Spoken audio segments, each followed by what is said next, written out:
Bien, bueno, pues buenos días a todos y a todas, los que habéis decidido quedarse con nosotros.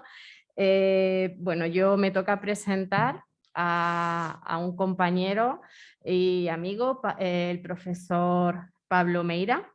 Bueno, la verdad que es un placer poder presentarlo y compartir este espacio con él. Él es pedagogo. Yo casi digo textual lo que él me ha dicho, que quedaros con esa idea de formación pedagogo, además, bueno, profesor titular de educación ambiental en la Universidad de Santiago de Compostela. Miembro del grupo de investigación en pedagogía social y educación ambiental, y bueno, sus más de 200 artículos y capítulos de libros, etcétera, pues avalan su gran trayectoria, sobre todo vinculada al tema de las representaciones sociales en el cambio climático y en temas de educación y comunicación para responder a la emergencia climática.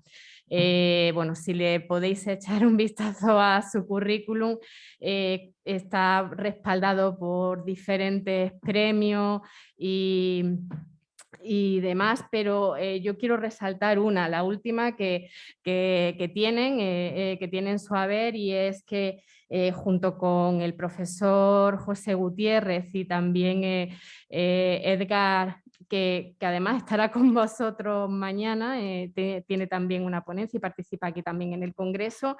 Bueno, pues ellos tres tienen un artículo que animo a que leáis, que es Cómo educar sobre la complejidad de la crisis climática hacia un currículum de emergencia, que está recogido en la revista de investigación mexicana en 2020. Bueno, pues ha sido catalogado como el mejor artículo de pedagogía de 2020, perdón, en la edición de 2021 del premio José Manuel Esteve, que otorga la Facultad de Educación de la Universidad de Málaga.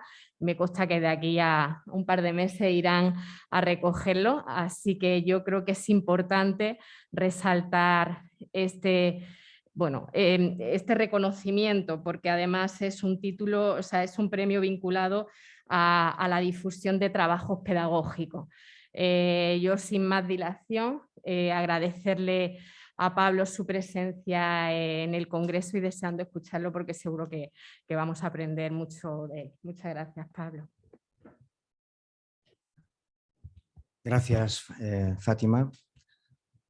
La verdad es que es un problema que te presenten amigas, ¿no? Porque generan unas expectativas que después a ver cómo podemos llegar a cumplir, ¿no? Bueno, me gustaría empezar agradeciendo la posibilidad que se me ha dado de participar en este evento, y sin más dilación, puesto que creo que tenemos aproximadamente una hora, voy a intentar desarrollar pues algunas ideas sobre el título que tenéis ahí enunciado, ¿no? La educación ante la emergencia climática, que implica educar para 1,5 grados, ¿no? Me gustaría, Fátima, que me avisaras cuando me quedase así como 10 minutos, que ese es un toque, porque tengo tendencia a dispersarme y no me gusta tampoco leer, ¿no? Y entonces prefiero que me avises para controlar el final, sobre todo, ¿no? Bueno, cuando estaba pensando en cómo desarrollar este rótulo que os acabo de presentar, estuve viendo la película que supongo que casi todas vosotras habéis ya visto, Don't Look Up, no mires arriba, que a pesar de que en todo su metraje no se dice ni una sola vez la palabra clima ni la palabra cambio climático, y no tengo dudas, me gustaría hacer un estudio sobre cuánta gente que ve esta película en la plataforma de Netflix al final sabe que esto es en realidad una metáfora, ¿no?, irónica y satírica sobre el negacionismo del cambio climático y la forma en que las sociedades contemporáneas nos estamos enfrentando al tema. De todas formas, cuando la vi, ¿no?, justo hace un par de semanas, me acordé de una lámina que tengo utilizado en algunas presentaciones, que es esa que veis ahí de un humorista catalán, Sergi Moreso, que utilizo precisamente porque la primera vez que la vi en una obra que es un recopilatorio de viñetas de este humorista que se titula Éramos idiotas o nos estamos volviendo idiotas, ¿no? Que es una reflexión sobre tópicos del mundo contemporáneo, ¿no? Y uno de esos tópicos es el negacionismo, ¿no? Y la primera vez que vi esta lámina que veis ahí, que dice, bueno, dinosaurio como los que nos comentaba ayer Javier Benayas, ¿no? Señalando hacia el meteorito, ¿no? El supuesto meteorito que supuso una inflexión en la preeminencia de esta familia de animales en la historia natural del planeta, señalando el meteorito y los otros dinosaurios que le llaman demagogo, pero yo en mi distorsión profesional leí pedagogo, ¿no? En vez de demagogo, hasta que la segunda o tercera vez que vi la lámina me di cuenta que ponía demagogo, pero viene muy a cuento, puesto que cada vez que hablamos sobre estos temas, ¿no? Hay una tendencia a que se señale cierta demagogia, ¿no? Y yo soy de los que piensa que el cambio climático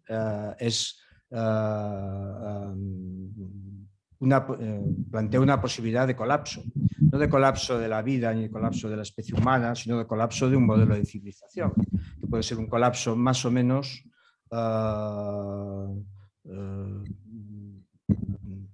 violento, o puede ser un colapso más o menos controlado, o en los que somos capaces de controlar los niveles de sufrimiento humano que ese colapso puede generar, sobre todo a medio y a largo plazo, ¿no? Sobre este tema, aunque no utilice la palabra colapso, y no voy a utilizar la palabra disrupción como utilizó ayer Daniela, ¿no? Que es otra forma de camuflar precisamente esta tendencia a matar al mensajero cuando el mensajero trae malas o muy malas noticias, ¿no? Voy a reflexionar sobre tres cuestiones. La primera es por qué no interiorizamos ni individual ni colectivamente la emergencia climática. Y la segunda es porque no actuamos, ¿no? En consecuencia con los retos que nos plantea esta situación excepcional, ¿no? De disrupción o de colapso o de protocolapso, ¿no? Y finalmente quiero plantear como tres grandes retos urgentes, hay marco urgentes porque aquí el tiempo es una variable fundamental, el tiempo de respuesta es una variable fundamental que implica la situación o esta situación de colapso, de protocolapso o de disrupción, como queramos modelar el lenguaje, ¿no? para interpretar o representar la realidad que nos plantea la emergencia climática para el campo educativo, ¿no? Como seguramente sabéis, los que estáis ahora aquí, los que me estáis escuchando por Zoom, a finales del año pasado se presentó el sexto informe, el primer volumen del sexto informe del IPCC. Yo ahí solo recalco dos elementos, ¿no? Algo que a estas alturas, año pasado, año 2021, no debía de ser necesario, es recordar que es indiscutible que el cambio climático está causado, ¿no? Por las actividades humanas y que este cambio va a generar cada vez consecuencias más severas para la humanidad. Y la segunda, que me parece muy interesante, fundamentalmente porque estamos hablando del grupo del IPCC de que estudiar digamos, la dimensión biofísica del cambio climático y que no debería hacer este tipo de aseveraciones, pero yo creo que es importante que las haga, ¿no?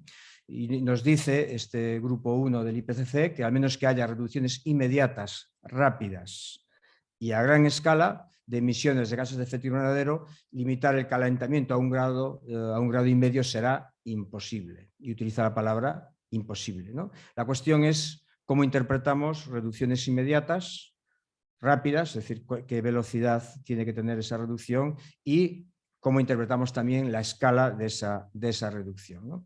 Y como veis ahí, porque muchas veces, ahora cada vez menos, pero se cuestionaba por qué desde el campo de la educación o desde el campo más específico de la educación ambiental nos preocupábamos tanto, algunos y algunas, por el cambio climático, y es que el cambio climático, como dice Margaret Atwood en esa cita de un artículo sobre cambio climático, a pesar de ser una novelista de ficción, etcétera, es una muy buena conocedora y una muy buena comunicadora de la emergencia climática.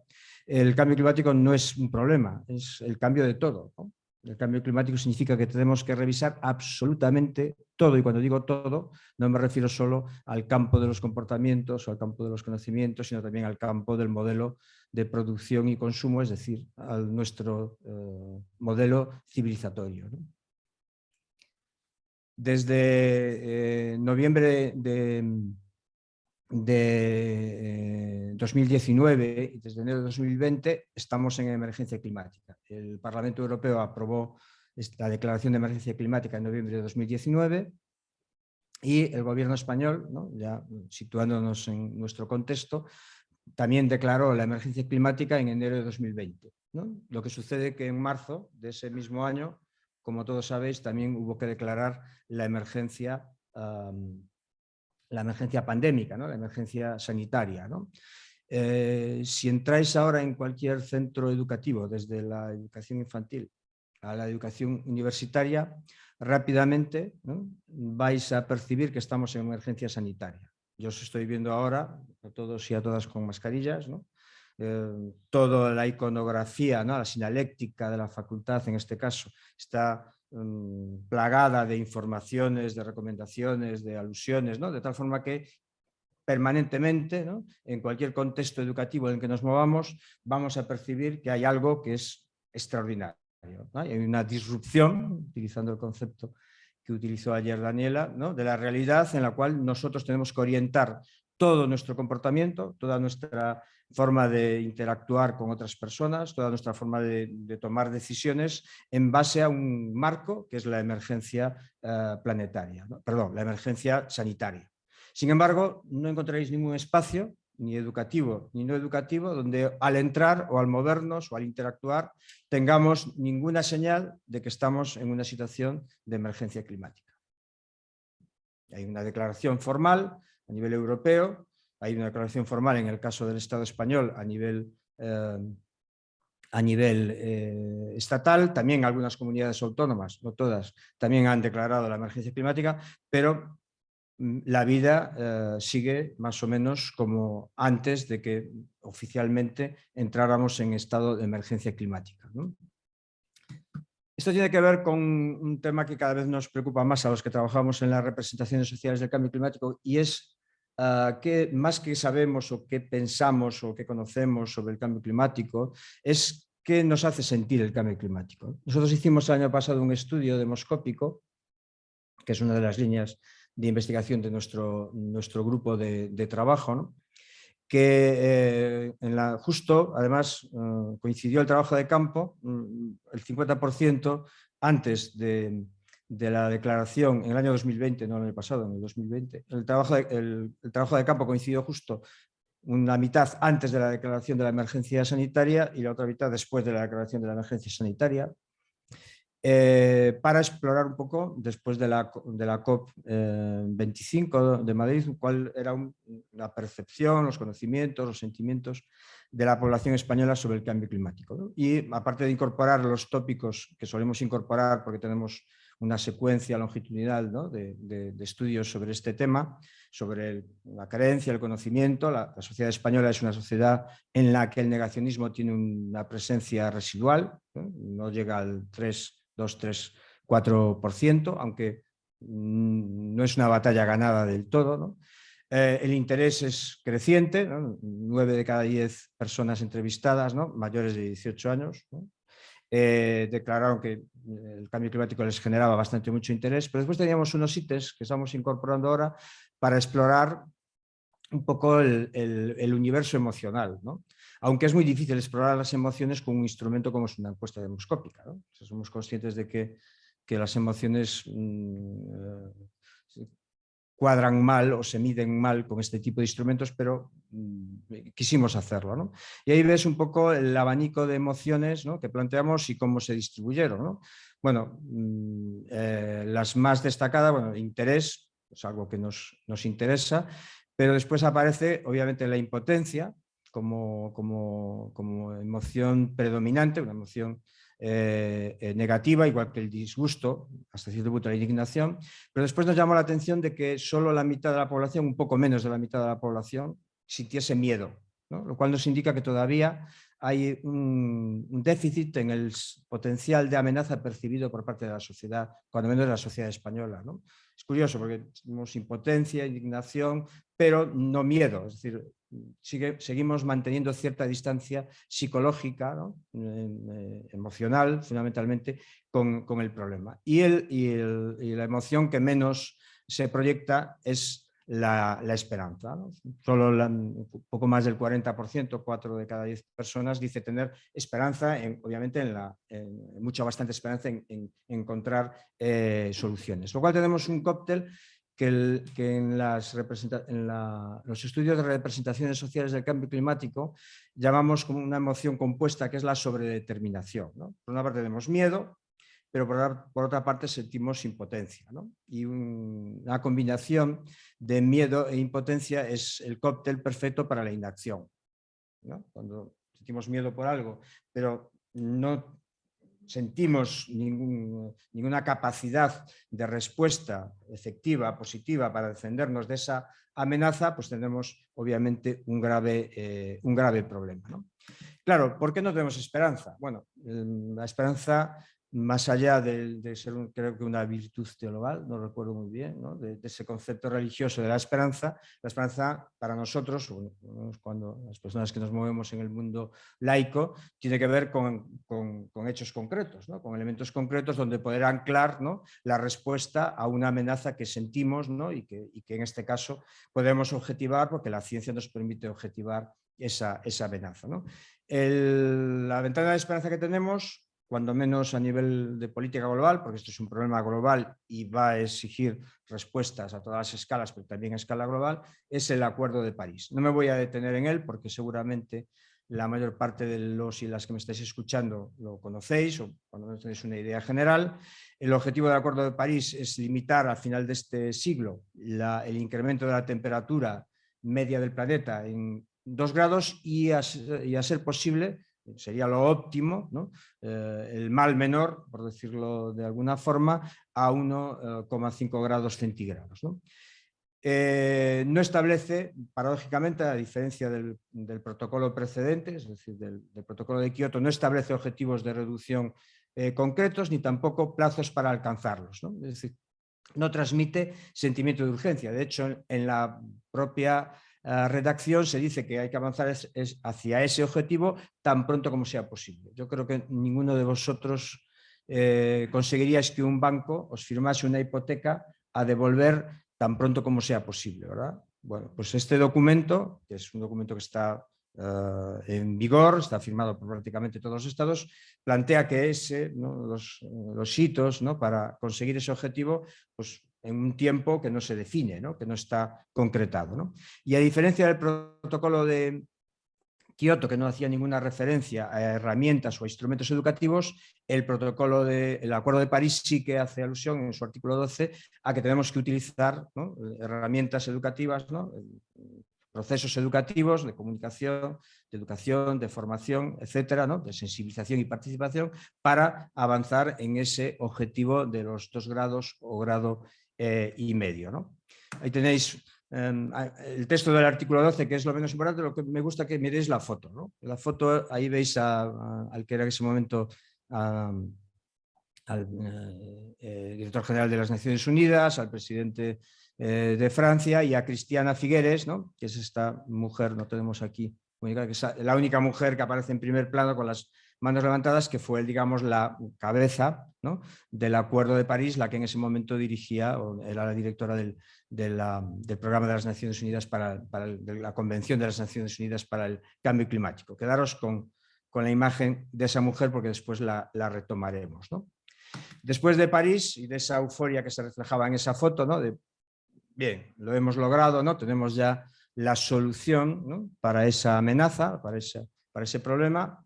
En la ONU se dieron cuenta de que, vale, teníamos el final del proceso, a donde queríamos llegar, pero no sabíamos qué teníamos que hacer entre el presente y el final. Entonces, miran hacia el IPCC y le encargan un informe para dibujar la hoja de ruta o las posibles hojas de ruta para alcanzar 1,5 grados o los 2 grados a final de siglo. Y en el año 2018 el IPCC saca el informe del calentamiento global a 1,5 grados, que yo creo que es el informe más importante del IPCC en toda su historia, incluso más que los últimos que está presentando ahora, porque es el más operativo. Y, por cierto, arrimando el ascua a mi sardina, habla mucho de educación. Yo animo, si hay aquí educadoras escuchándome, leerlo con atención, el resumen global o el resumen para los tomadores de decisiones, como se suele decir, porque habla mucho del papel de la educación en este momento. Y yo os traí de este informe esa lámina que veis ahí, esa gráfica, donde se dibujan los 4 posibles trayectos para alcanzar ese objetivo del 1,5 grados a final de ciclo, los más probables o los potencialmente más factibles, ¿no? Y la lámina es original del informe, pero esas 2 líneas rojas que veis ahí trazadas no son originales, ¿no? Son mi aporte, mi humilde aporte a la gráfica, a esta gráfica para entenderla mejor, ¿no? ¿Qué implica esa gráfica? Bueno, pues en el eje vertical veis las gigatoneladas de CO2 que emitimos. En el momento, en el 2010, estábamos emitiendo en torno a unas 40 gigatoneladas, ¿no?, de CO2 anuales, ¿no? Y si os fijáis, esa ruta, en el eje horizontal es el eje del tiempo, ¿no?, acaba en el año 2100, veis cómo esas líneas de evolución de las emisiones, ¿no?, pasan en torno al año 2030, ¿no?, por la línea roja, que marca que en 2030 tendríamos que estar emitiendo aproximadamente la mitad de las emisiones de gases de efecto invernadero que estábamos emitiendo en 2010 y que estamos emitiendo ahora. ¿Cuántos años faltan para el año 2030? 8. Y en el año 2050, la otra línea roja que veis ahí, ¿no?, tendríamos que estar ya prácticamente cerca de lo que se llama las 0 emisiones netas. Es decir, no es que no emitamos, porque es imposible no emitir, ¿no? Nuestra existencia implica que tenemos que emitir. Lo que pasa es que estaríamos emitiendo, o deberíamos de estar emitiendo, tantos gases de efecto invernadero como los sumideros naturales de la biosfera son capaces de reabsorber, ¿no? Los bosques, los océanos, ¿no?, los suelos en algunos casos, etcétera, ¿no? Y esa es la hoja de ruta, ¿no? Y no tiene mucha trampa, ¿no? Es decir, no hay muchas alternativas para el objetivo del 1,5 grados, ¿no? Para el objetivo de los 2 grados, un poquito más de margen, pero tampoco mucho más, ¿no? ¿Cuál es la realidad ahora? Pues que no hemos empezado a seguir esa ruta, ¿no? Ahí tenéis la evolución de las emisiones solo de combustibles fósiles e industria. Aquí no aparecen las que se derivan de los usos del suelo, la ganadería, fundamentalmente, pero son estas las que tenemos que reducir, ¿no? Desde 1990 hasta 2021, ahí aparece todavía la predicción de 2021, porque todavía hay que ajustarla, ¿no? Se está ajustando. Y veis que obviamente entre 2019 y 2020 hubo una caída de prácticamente casi el 5,5% de las emisiones por razones obvias, ¿no? Pero ya en el 2021 ya hemos rebotado otra vez, ¿no? Hemos rebotado ya casi recuperando el nivel del año 2019, ¿no? Y las predicciones para el 2022 es que vamos a situarnos incluso un poquito por encima del nivel de emisiones del 2019. Es decir, como el conductor borracho que ve al fondo el muro sobre el que va a estrellar, pero en vez de pisar el pedal del freno, sigue pisando el pedal del acelerador y se pregunta, caramba, ¿qué pasa que no frena esto, ¿no? No acaba de pararse, ¿no? Y antes de la última COP de Glasgow, de la COP26, la ONU hizo un balance de a dónde nos llevarían los compromisos de reducción de emisiones que están ya incorporados por país, ¿no?, que están ya incorporados en el Acuerdo de París, ¿no? Y veis ahí ese triángulo, ¿no?, con esa más menos, ¿no?, esa diferencia más menos, ¿no?, hacia el año 2030, y de acuerdo con lo que ya está, con los planes de reducción de emisiones comprometidos, en el año 2030 estaríamos muy lejos, pero muy lejos de las 30 gigatoneladas de carbono. Estaríamos por encima incluso de los niveles de emisiones actuales, ¿no? Es decir, y la línea que nos proyecta hacia finales del siglo nos lleva muy por encima o bastante por encima de los 2 grados centígrados. Y como digo yo, cada grado centígrado son millones de personas sufriendo. No es un planeta más caliente, más sequías, no. Son millones de personas sufriendo las consecuencias del desajuste en el clima del planeta, ¿no? ¿Por qué no actuamos ante la emergencia climática? Bueno, no me voy a detener mucho aquí, pero bueno, los que trabajamos en estas cosas de la percepción social y de la representación social, identificamos como tres grandes barreras, ¿no? Barreras para el conocimiento, que tiene que ver con la complejidad del propio fenómeno. Realmente el cambio climático, yo siempre a mis alumnos los provoco al principio de todo diciendo que el cambio climático no existe. Ya se me quedan mirando y diciendo, bueno, esto es un negacionista, ¿no? Y digo, no, el cambio climático es una abstracción, es una representación científica que nos habla de la realidad, pero no es la realidad, ¿no? Y esta relación entre lo que la ciencia nos dice y lo que es la realidad y la realidad que experimentamos, nosotros no experimentamos el tiempo, no experimentamos el clima, experimentamos el tiempo, ¿no? Y el tiempo es cambiante, ¿no? El año pasado por estas fechas, o más o menos por estas fechas, estábamos con una ola de frío polar, ¿no? Cuando lo que estamos hablando es de que el clima se está calentando, pero en la península ibérica alcanzamos en algún lugar, me parece, menos 20 grados bajo cero, ¿no? En aquel momento hubo una avalancha de comunicación negacionista, porque claro, es muy fácil, ¿no? Y el negacionismo utiliza este desajuste entre la complejidad del fenómeno y lo que percibimos de la realidad para sembrar la duda, que es el gran objetivo del negacionismo, ¿no? Entonces hubo una avalancha de advertencias negacionistas, ¿veis? Nos están diciendo que el planeta se calienta, pero estamos en la cuenca mediterránea, ¿no? En el paradigma del buen clima, ¿no? El clima templado y habitable, con temperaturas polares, ¿no? Bien, pues eso es un argumento que desde el punto de vista científico es absolutamente indefendible, pero que desde el punto de vista de la cultura común es contundente, ¿no? Y perfectamente aceptable por colectivos de población que incluso no son en principio negacionistas o no deberían de ser negacionistas, ¿no? Es un fenómeno también contraintuitivo, es decir, van a suceder cosas que contradicen la creencia central, ¿no? del calentamiento, como lo que estaba comentando ahora. Hay barreras para la valoración, ¿no? La relevancia del cambio climático para nosotros, ¿no? Sigue siendo baja, ¿no? No la tenemos en lugares altos de nuestra lista de prioridades, ¿no? Por eso percibimos claramente ahora mismo la emergencia sanitaria, pero no percibimos en absoluto la emergencia climática, y todavía tendemos a pensar, por eso en la sociedad española todavía tiene relativamente poco miedo, ¿no? Que eso es un problema que va a suceder, si lo desplazamos, lo derivamos en el tiempo, o que va a suceder en otros lugares, ¿no? Y que va a afectar a otras sociedades. No, nosotros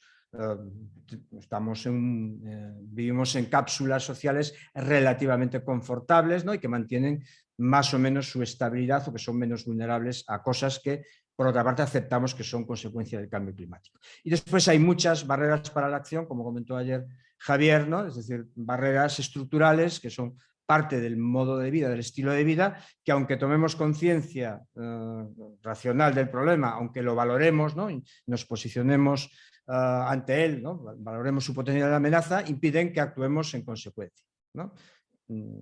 Es muy difícil en las sociedades, sobre todo más desarrolladas, practicar, ¿no? Los valores que teóricamente nos llevarían a desarrollar conductas proclimáticas, para hablar así, ¿no? Y faltan mesocontextos, ¿no? Y macrocontextos facilitadores, ¿no? Yo puedo, en Galicia, por ejemplo, yo puedo decidir que voy a moverme con transporte público, pero en Galicia, con más de 40.000, 50.000 núcleos de población, moverse en transporte público prácticamente fuera de los núcleos urbanos es prácticamente imposible, o complicaría la vida en extremo, ¿no? Y además la sobredeterminación, ¿no? Por una parte es un fenómeno que acepto, que existe, que me produce miedo, pero ante el cual yo no sé cómo responder, o pienso que es inútil responder porque es un fenómeno que me supera, ¿no? Porque hay digamos, un contexto estructural que sigue ignorando el fenómeno. ¿Cuál es la principal barrera estructural? Bueno, pues aunque parezcan dos cosas distintas, es la desigualdad, ¿no? En el fondo es la desigualdad, ¿no? Cuando presento esta lámina siempre digo que esta lámina tiene una noticia buenísima y una interpretación buenísima y una interpretación pésima, ¿no? ¿Cuál es la buena? Bueno, la buena es que realmente los que tenemos que cambiar somos escasamente el 10% de los habitantes del planeta. La mala es que el 10% de los habitantes del planeta que tenemos que cambiar nuestros patrones, ¿no?, de producción y de consumo, somos los que tenemos menos interés y menos motivación para cambiar. Ahí tenéis, esto es un estudio que se presentó en el año 2017 con datos del 2016 de Oxfam sobre cómo se distribuye las emisiones de CO2 por deciles de población en función de su renta, ¿no? Y ahí veis que el 10% más rico, ¿no?, no los países más ricos, ¿no?, la población con mayor nivel de renta, somos responsables de prácticamente el 50% de las emisiones, ¿no? Y el 30% de la población, los 3 primeros deciles en función de renta, es responsable de prácticamente el 80% de las emisiones. Fijaros que en una situación idónea, de aquí al 2030 y de aquí al 2050, el 70% del resto de la población no solo tendría que reducir su huella ecológica, su huella de carbono, perdón, sino que incluso tendría que aumentar su huella de carbono, porque la mayor parte de ese 70% restante no cubre sus necesidades más básicas de alimentación, de satisfacción de vivienda, de salud, etc. Tendría que aún incrementar sus necesidades. Y se acaba de presentar, y os recomiendo encarecidamente que lo leáis con atención porque tiene un capítulo sobre la desigualdad vista desde la perspectiva de la huella de carbono, el último informe sobre desigualdad global de Chainsel, Piketty y otros, ¿no?, donde precisamente enfoca la desigualdad no solo desde el punto de vista de la renta, sino también desde el punto de vista de la huella de carbono. Y ahí está la clave estructural de por qué no estamos respondiendo a la emergencia climática, ¿no? Ahí veis que se refrendan los datos de 2016 con datos si no recuerdo mal, de 2020, ¿no?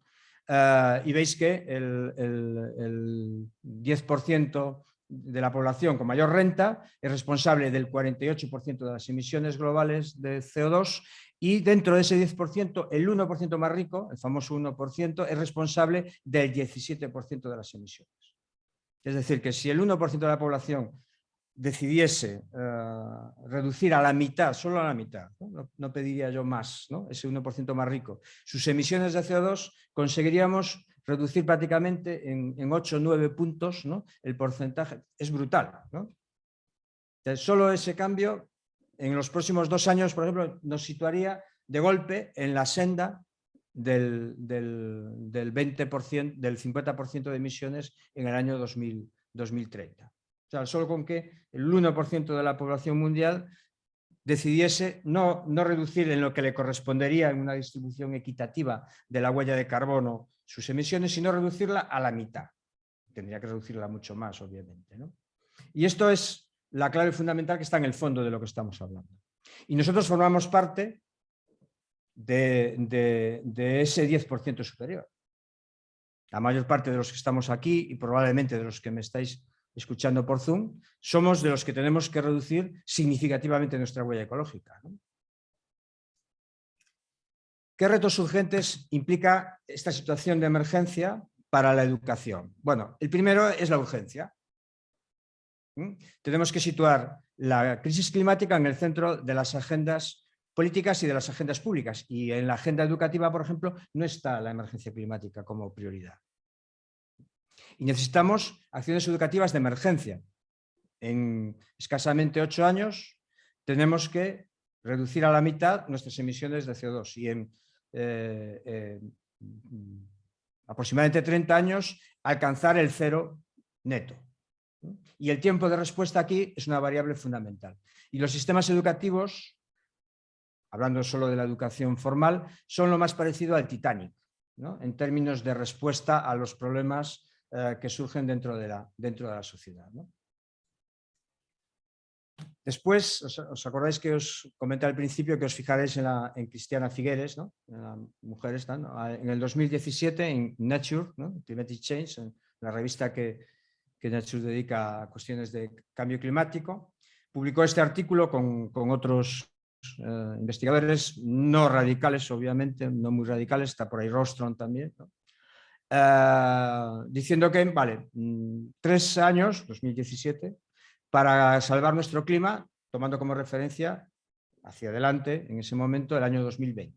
Y establecen en esa valoración 6 hitos que habría que cumplir en el año 2020 para orientar, digamos, seguir la trayectoria que nos llevase al 1,5 grados a final de siglo. Bueno, pues si leéis este artículo del 2017 y vais chequeando cada uno de esos 6 puntos que establecen como hitos que habría que haber cumplido en el año 2020 para alcanzar el 1,5 grados, pues ninguno. Alguno un poco más cercano que otro, ¿no? Pero no hemos cumplido ninguno y ya estamos en el año 2022. Estoy esperando a que el mismo grupo haga una evaluación, ¿no? Un check, ¿no? de cómo va, ¿no?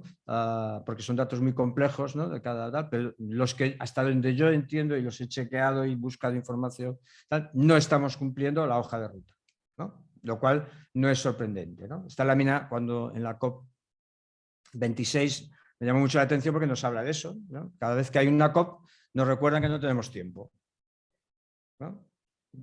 Y quiero recordar que en la mitad de las emisiones de gases de efecto invernadero que están causando el problema que nos afecta, ¿no?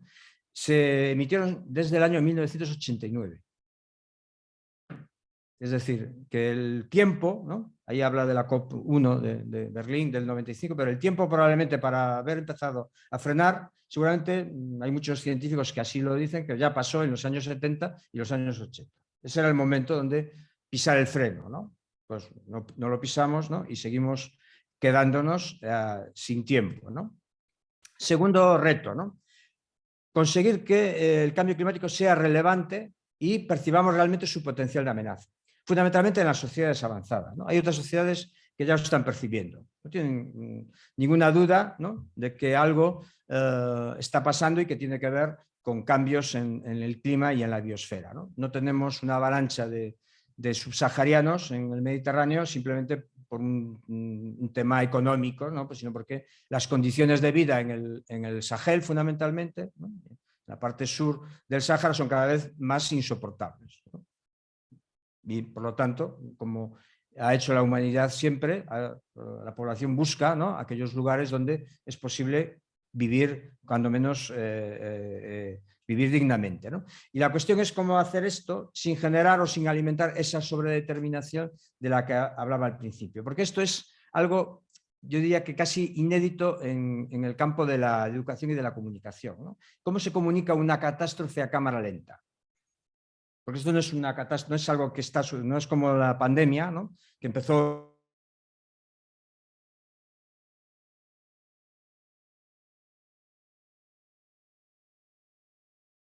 casi de golpe, ¿no? La forma de trabajar, la forma de relacionarnos, etcétera, etcétera, de la cual además tenemos una expectativa, tenemos una bala de plata, ¿no?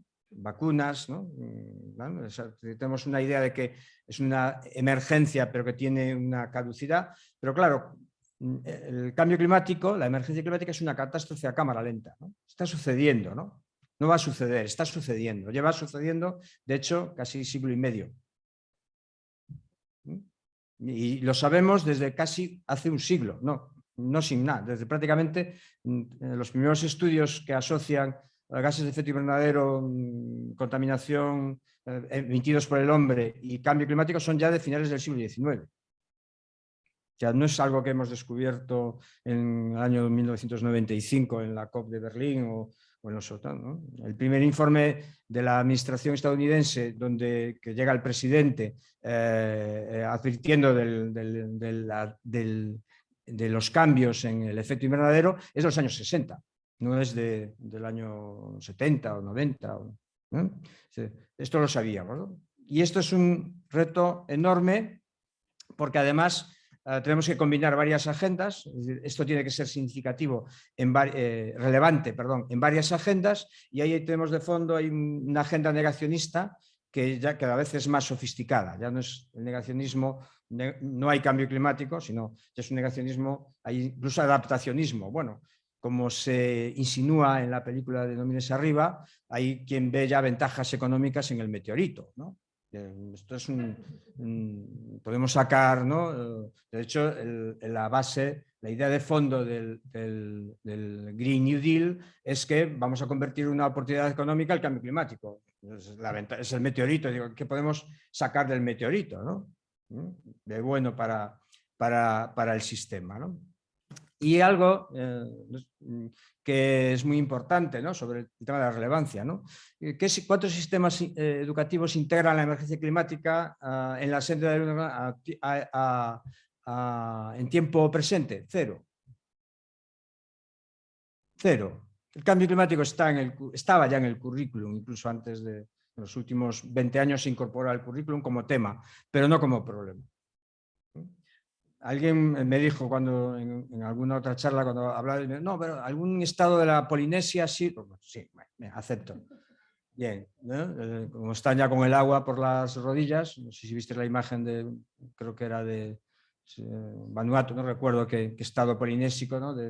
Que hizo su intervención en la conferencia en la COP de Glasgow con el agua por las rodillas, ¿no? Bien, ahí obviamente sí que seguramente el cambio climático está en el currículum, pero cogemos el G20, es decir, donde está el grueso de las emisiones de CO2, ¿no? Y ningún estado, ¿no? Incorpora la emergencia climática en el currículo, ¿no? Tercer reto, la conexión significativa. Algo de eso habló también, se habló ayer, mi colega portugués acaba de comentarlo, ¿no? Es decir, tenemos que conseguir que las personas no solo nos sintamos víctimas del cambio climático, sino también nos responsabilicemos de las causas y sobre todo de las alternativas, ¿no? De construir alternativas, ¿no? No vernos solo como víctimas sobredeterminadas, ¿no? Y eso implica corresponsabilizar, implica empoderar, ¿no? Sabéis que el eslogan de la Convención de las Naciones Unidas para el Cambio Climático en temas de educación es la acción para el empoderamiento climático, ¿no?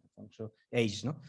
Está bien, ¿no? Generar ecoansiedad positiva, ¿no? Hay una investigadora sueca, María Ojala, ¿no? Que habla de cómo transformar este ecopesimismo, ¿no? Esta impotencia en ecoansiedad positiva, ¿no? En que nos empuje a la acción, ¿no?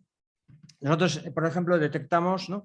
Que hay dos temas que son claves para vincular eso que es abstracto, lejano, distante psicológicamente, el cambio climático, esa representación, esa ciencia, ¿no? Eso tan frío, ¿no? Con las personas, y son dos temas que están presentes en nuestra vida cotidiana. Uno es la salud y otro es la dieta, ¿no? Lo que comemos, ¿no? Que todavía muchas personas no asocian con el cambio climático y posiblemente contribuimos más al cambio climático, por ejemplo, a través de nuestra dieta que a través de nuestros patrones de movilidad.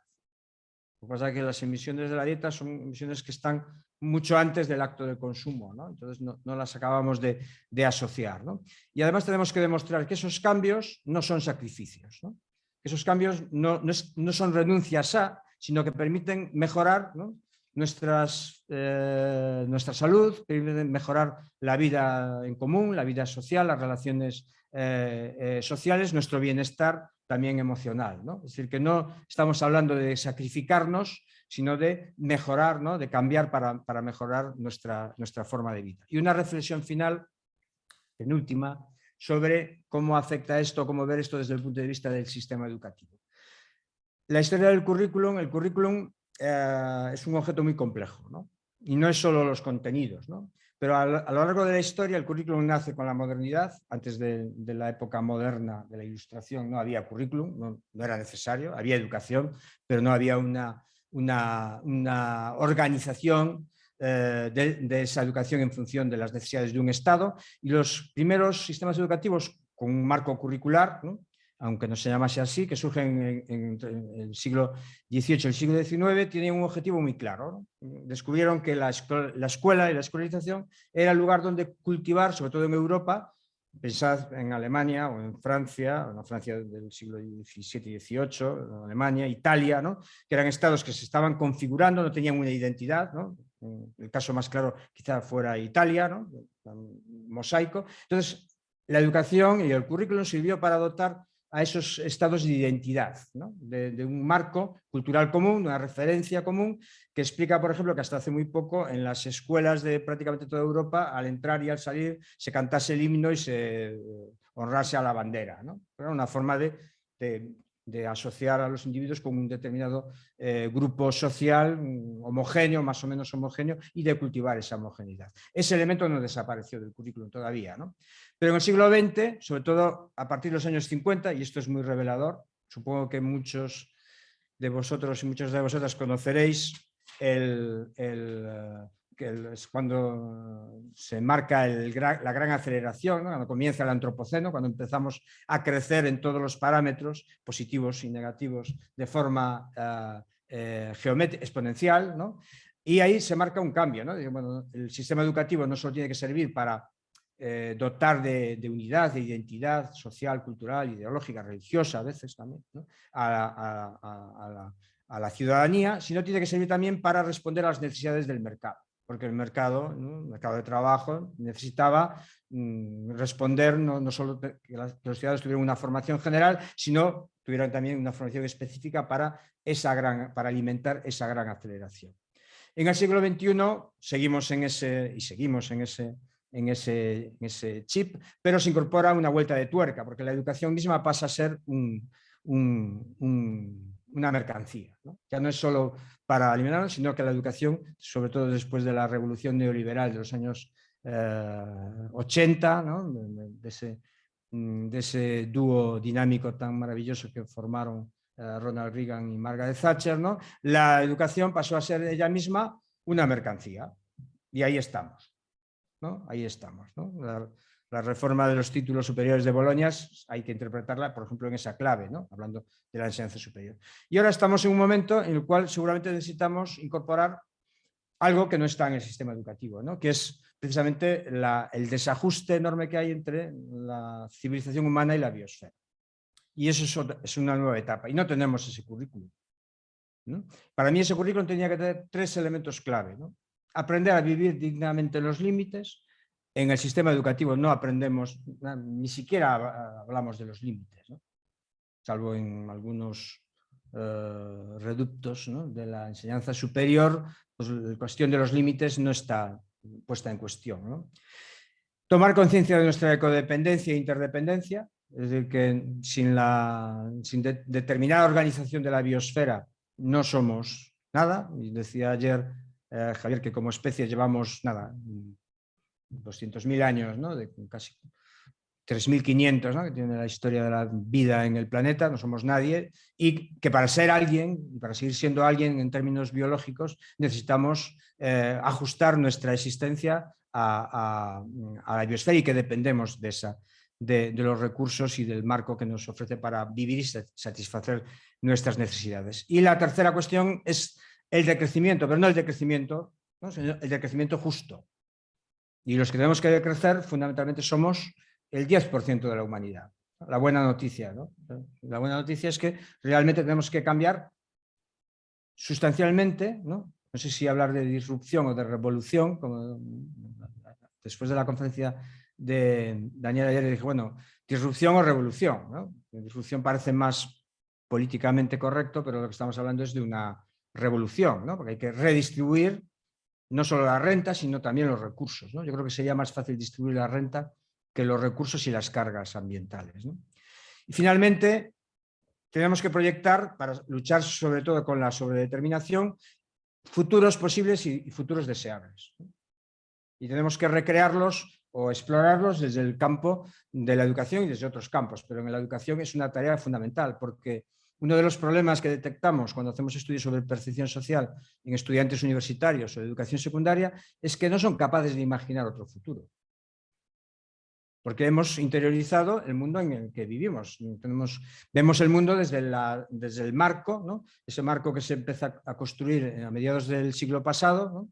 Que se acelera y se radicaliza, ¿no? En los años 70 y 80, ese marco neoliberal donde cada uno, ¿no? Es dueño de su propio destino, y lo colectivo, lo comunitario, lo global, pues nos importa poco o casi nada, ¿no?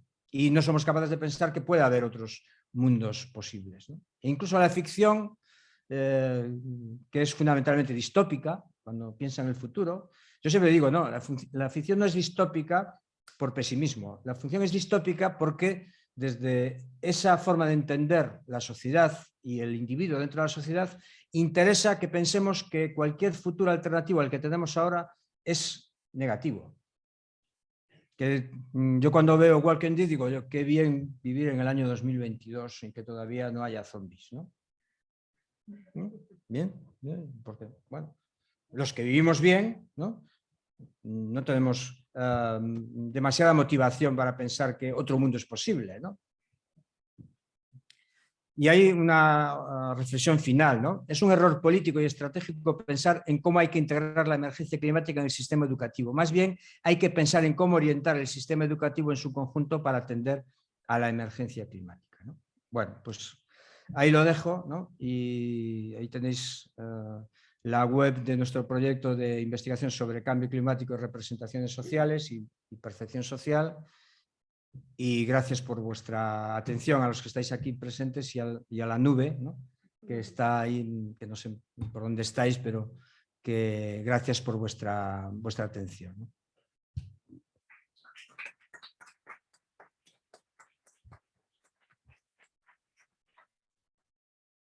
Bien, pues gracias, Pablo, por tu intervención, que nos crea siempre además un mar de dudas y de incertidumbres, pero no más de las que tengo yo, ¿eh? En positivo.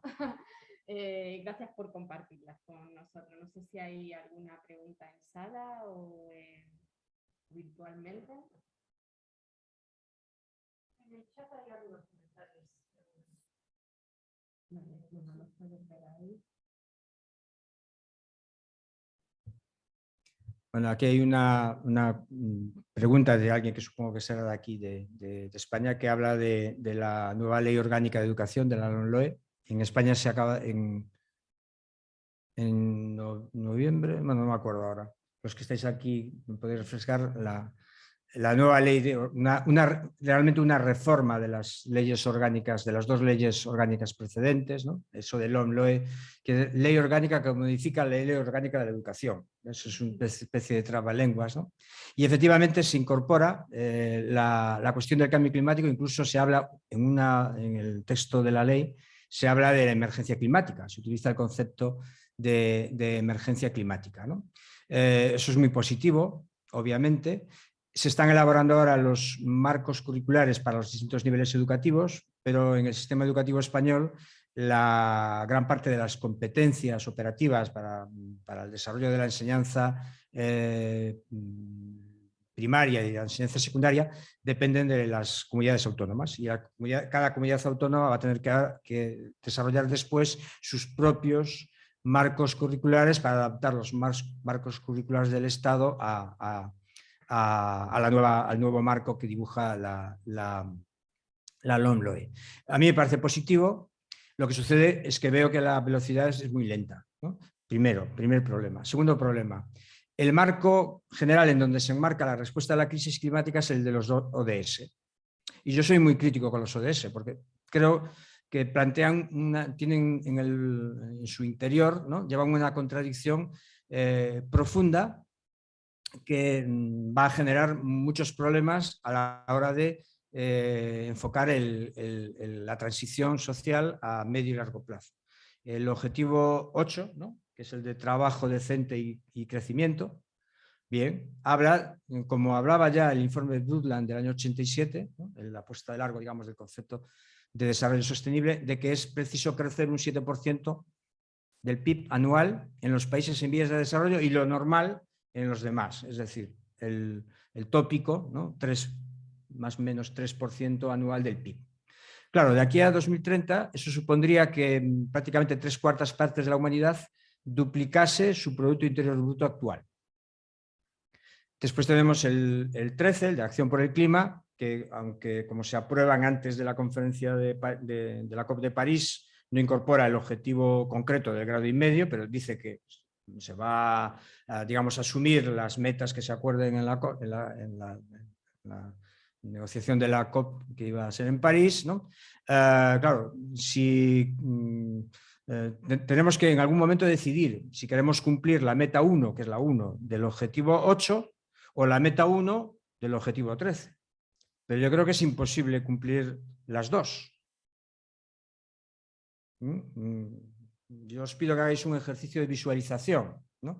Sumar mentalmente la población, ¿no? De China, India, Indonesia, Pakistán, Bangladesh, Nigeria, Sudáfrica, casi toda África, si queréis, ¿ya? Directamente, vamos, llegamos a 4.000, 5.000 millones de personas. Y a esas personas decimos, según los ODS, tenéis que crecer al 7% anual. Y los demás, seguir creciendo. Ojo, que yo podía entender eso si decimos, pero los que el G20 tenéis que decrecer, tenéis que reducir vuestro PIB al 50%. Digo, vale, yo eso lo firmo, ¿no? Porque yo creo que la mayor parte de la población humana todavía tiene que aumentar su huella de carbono. Y eso no lo acabamos de entender. Cuando hablamos de reducir la huella de carbono, parece que todo el mundo vive suficientemente bien, ¿no? Tiene energía suficiente, alimentos suficientes como para decir, bueno, me voy a reducir todavía un poquito más. Pues no, somos muy pocos los que estamos sobrepasando nuestra huella de carbono. Y entonces yo veo en el marco de los ODS, que es el marco de la LOMLOE, yo veo ese problema, que todavía seguimos pensando que el crecimiento es la solución para el desarrollo, objetivos socioeconómicos, y para la respuesta a la crisis ambiental, objetivos ambientales. Y eso es un problema estructural, que podríamos entrar ahí, no voy a entrar, de cómo se negociaron los ODS, de cada uno por separado, de que no hubo un maridaje entre los distintos ODS para ver si había contradicción o no entre las metas de cada uno, etcétera. Pero los ODS, claro, son, digamos, la marca blanca, ¿no? El unicornio, como digo yo, ¿no? que escogimos para sentirnos bien con este problema. Yo ahí veo un problema en la LOMLOE. Y después, por ejemplo, estuve viendo ya el marco curricular para secundaria y hay una materia que tiene un tema que habla de crecimiento, economía circular, cambio climático y economía verde, creo, y desarrollo sostenible. Es un tema de una materia. Estamos hablando del problema más grave que tiene la humanidad en el siglo XX, que se va a proyectar no solo en lo ambiental, sino en lo económico, en lo político, en lo social, ¿no? Ya. Eso no es interiorizar la emergencia climática. Seguimos trabajando el cambio climático como un tema, no como un problema y no como un problema estructural, ¿no? De nuestras sociedades, ¿no? Por allí,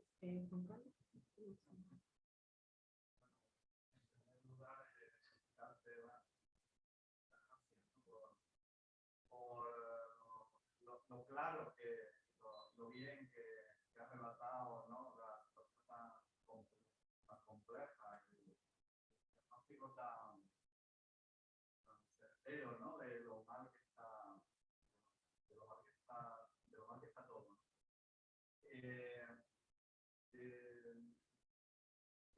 De alguna manera, todos los análisis serios nos dejan como una posición muy pesimista, ¿no? El dinosaurio. Nos deja una posición muy pesimista, ¿no? Que yo creo que no está mal en el ámbito de los concienciados, como se decía ayer. Lo que pasa es que claro, para que la población en general, que no está muy poco concienciada o apenas, o que se muestra mucha indiferencia hacia estos temas, para que se ilusione de alguna manera, traducir todo esto resulta también muy complicado, ¿no? Muy complicado, ¿no? Es una tarea que realmente, con muchas vueltas que se le da, es difícil.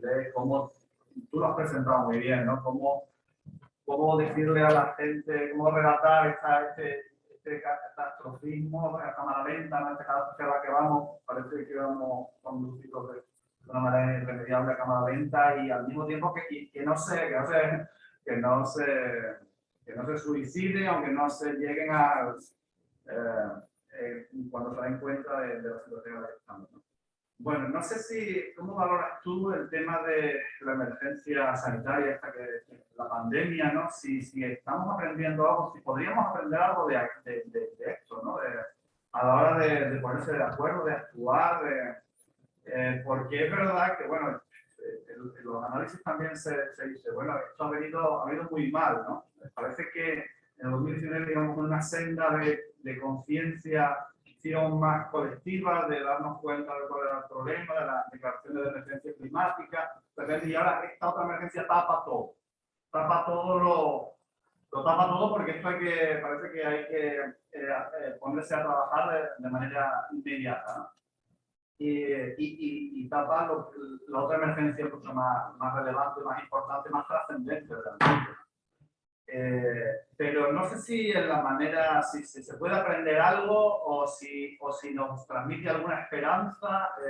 ¿Cómo lo ves tú? ¿O no? ¿O nos quedamos en que esto es el tema de la pandemia? ¿Cómo ves tú a partir de la pandemia todo este tipo de cuestiones?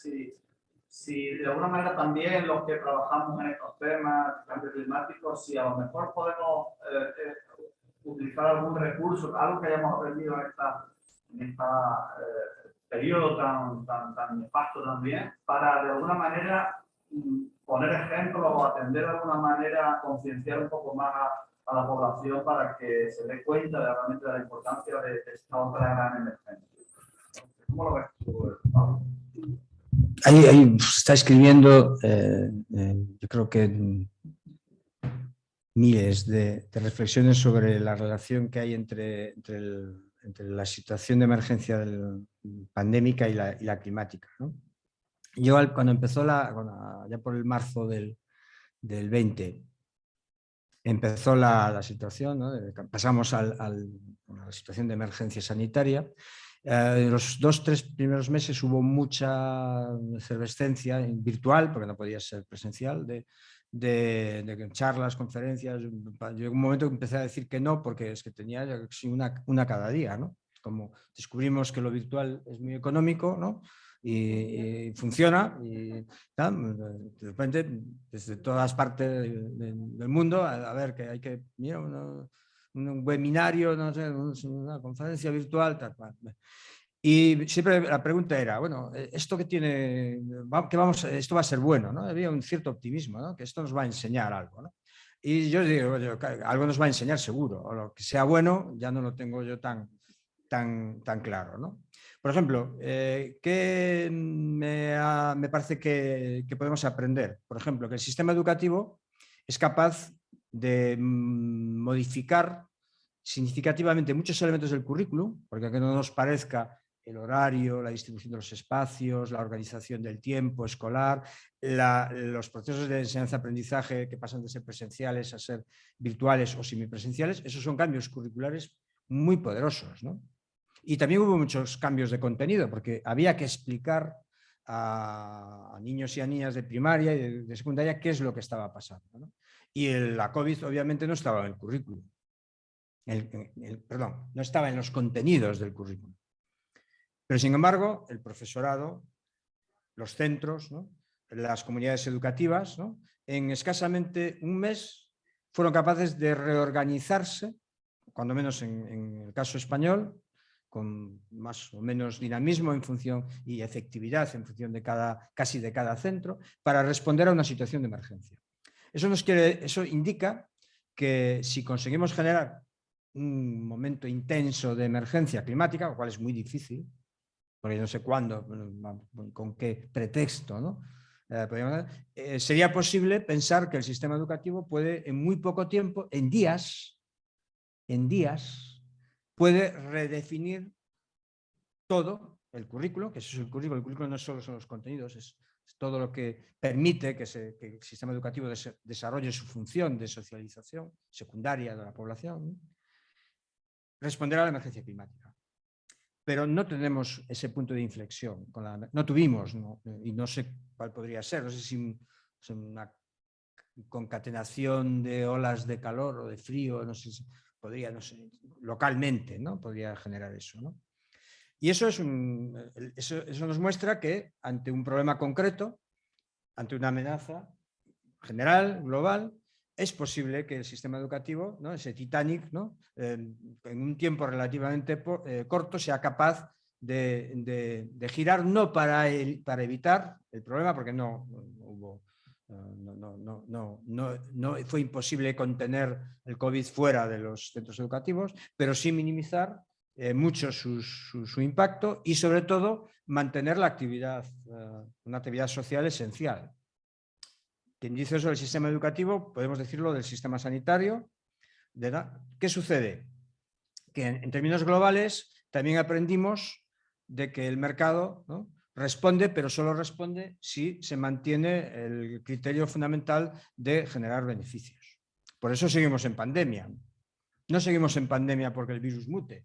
Seguimos en pandemia porque no hemos vacunado más que no sé, globalmente debemos ser el 30% con una pauta completa. Si este informe sobre la desigualdad mundial nos presentase la distribución de la tasa de vacunación por deciles de renta, veríamos que seguramente nos daba una cosa muy parecida a la distribución por huella de carbono. Es decir, que el 10-20% estamos hipervacunados y el 70% restante malamente, o con una dosis o con ninguna.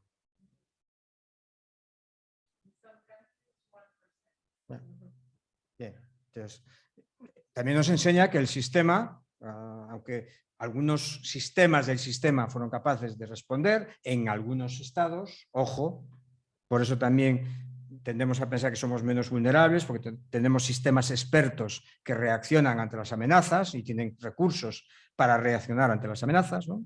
Pero globalmente no estamos reaccionando bien, no nos olvidemos. Nosotros aquí estamos con mascarillas, medidas higiénicas, supongo que todos con 3 dosis de vacunas, ¿no?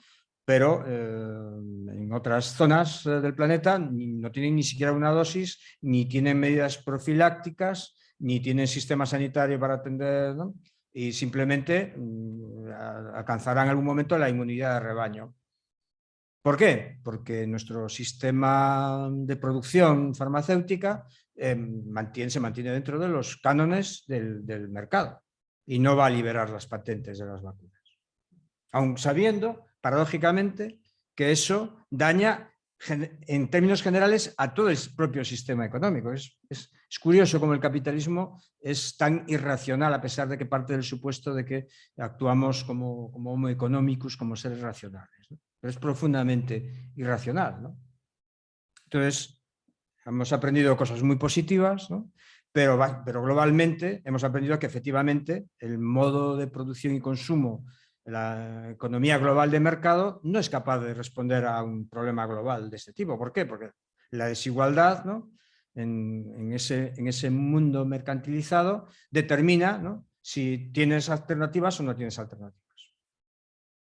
Aun sabiendo racionalmente cuál sería la opción óptima, que sería liberar las vacunas, ¿no?, distribuirlas globalmente y eso sería bueno, paradójicamente, para el propio mercado. Es decir, si partimos de la base de que el egoísmo es la máquina, ¿no?, la emoción que mueve el mercado, si fuera realmente esa, egoístamente hablando, digo, vamos a liberar las patentes de las vacunas.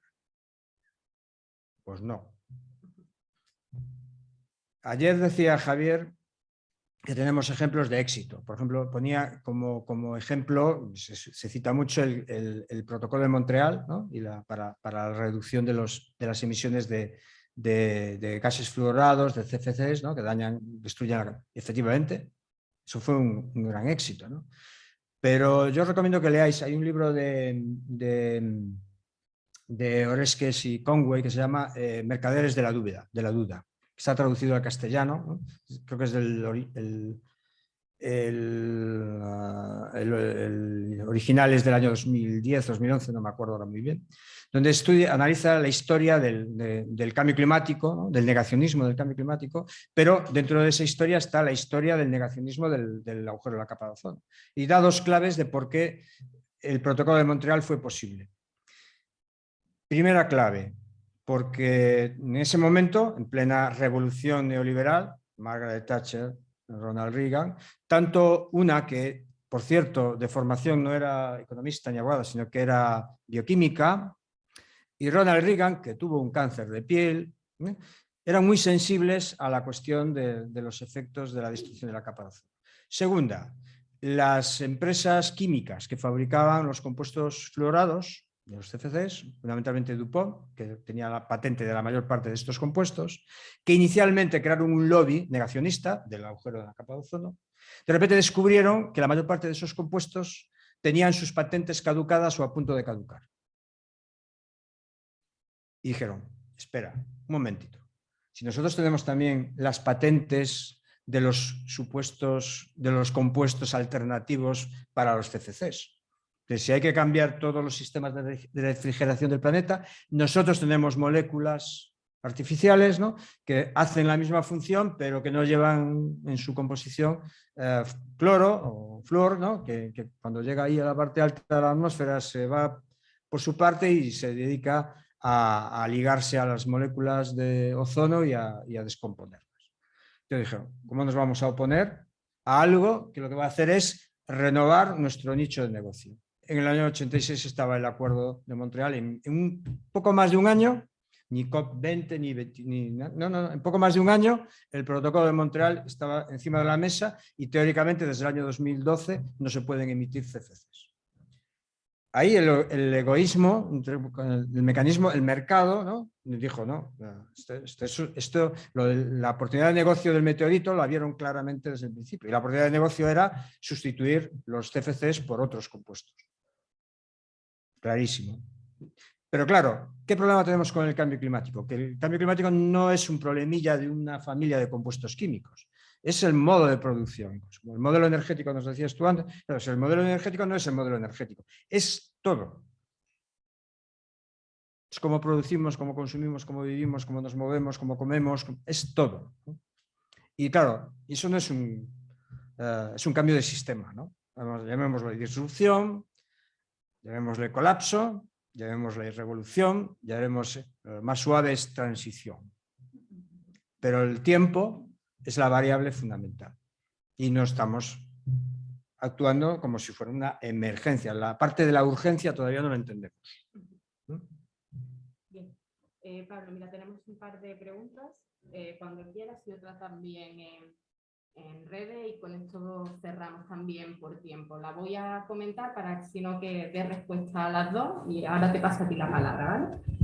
Por aquí por el chat comenta, bueno, enhorabuena por la exposición, Pablo, tal como indica, hay que educar para el cambio climático y en la ley educativa actual la incluye, pero no está desarrollada. ¿Qué recomendaciones nos darías para producir un cambio en los centros escolares para que se trabaje, además de la formación inicial de los futuros docentes? Por favor, si quieres, y pues con ello cerramos, ¿vale?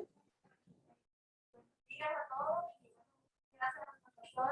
Hace algunos días le escribí a su correo, yo soy de Cuba, y bueno, mi pregunta tiene que ver específicamente con algo con lo que se estaba llegando con el tiempo. En su exposición quedó muy claro la complejidad, ¿no?, del tema tiempo en el cambio climático y el tiempo de las personas, y bueno, con todo esto que los procesos de aprender, los consumos, ¿verdad?, el modo de vida. Entonces, ¿cómo armonizar, es mi pregunta, el tiempo en estos dos ámbitos del medio ambiente específicamente y el tiempo nuestro, ¿no? Cuando hay una parte importante de la población mundial que por su edad, por las condiciones de vida, por el lugar donde vive, quizás no tiene acceso a ninguno de estos medios como medios educacionales, no asiste a la escuela, no tiene cómo, pero forma parte de esa población que debemos tener en cuenta, ¿no? Entonces, creo que la educación tiene un retorno porque la educación trasciende el aula, trasciende un plan de estudio. Entonces, ¿cómo armonizar el tiempo en este cambio climático, esta realidad que nos aplasta, y el tiempo de las personas, ¿no?, para lograr ese empoderamiento que está en la consigna, ¿no?, al que debemos aspirar? Gracias. una reflexión sobre el Cliff Optimism, la perspectiva de que lo único que nos queda como especie es decidir cómo queremos despedirnos del planeta. Porque yo vengo del ámbito de la empresa, he visto toda esa transformación, las posibilidades perfectas, fantásticas, y al final la reflexión a la que nosotros llegamos desde el ámbito de la empresa, los que somos un poco más decir, de la perspectiva del crecimiento, es que es irreversible. O sea, son las distintas COPs y al final es la muerte por el game. Entonces, hay una perspectiva ahora que lo que está planteando es, simplemente el tiempo se ha acabado y lo único que nos queda es decidir como especie cómo queremos despedir. Porque un poco ya esta perspectiva de que podemos cuadrar agendas y es un poco para hacer trampas absolutas.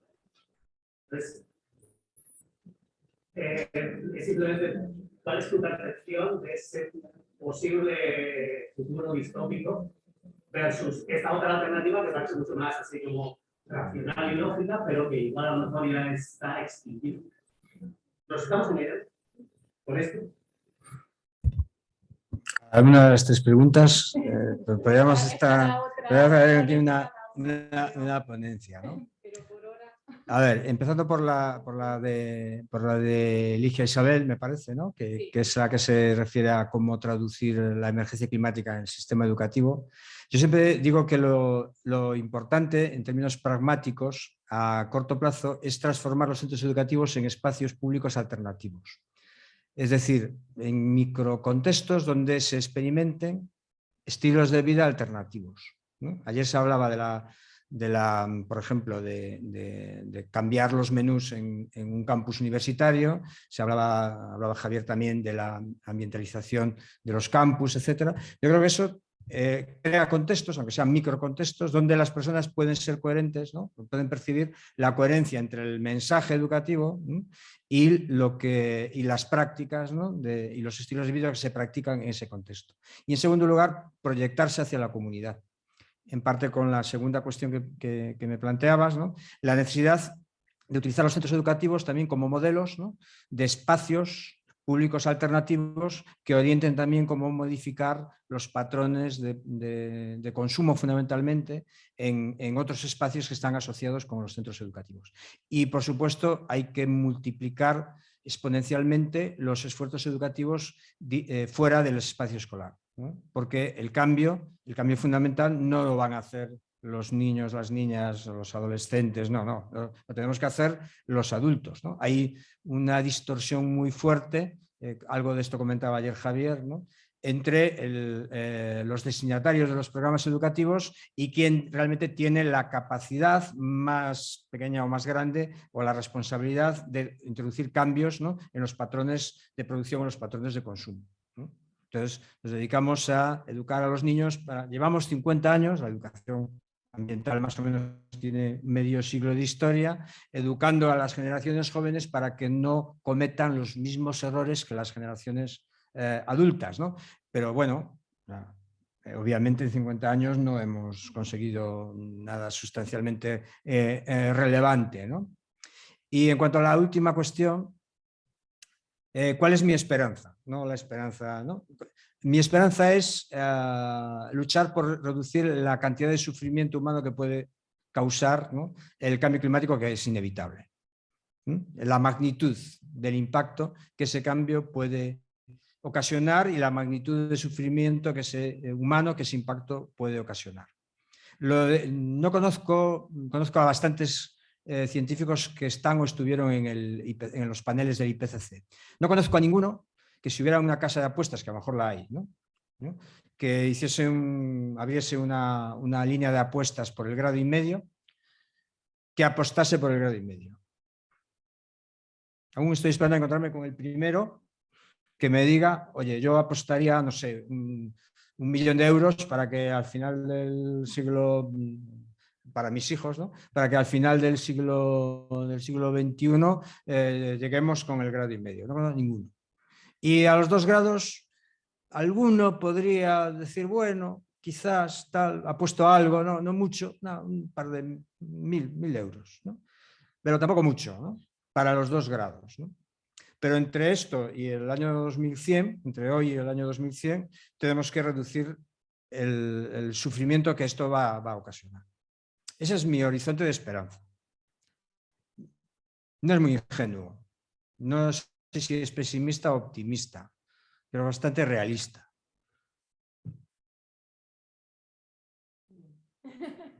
Gracias por ser escueto en tu última respuesta, porque bueno, por aquí también comentaban en el chat que qué opinabas sobre la educación para la integración de una cultura sostenible y demás, pero como comentamos, vamos ya cortos de tiempo, no hemos pasado un poquito, teníamos previsto a las 11:30 lo siguiente, ¿verdad, Tatiana? Por tanto, bueno, yo creo que dejamos abiertas estas controversias que se han generado en la sesión y seguimos generando conocimiento y trabajando dentro del Congreso. Por tanto, pasamos a bueno, darle la enhorabuena y las gracias a Pablo, porque como digo, siempre nos genera bueno, esos desequilibrios que son buenos, ¿no? Y son constructivos. Nada, muchas gracias de verdad, Pablo, por aportarnos tanto en esta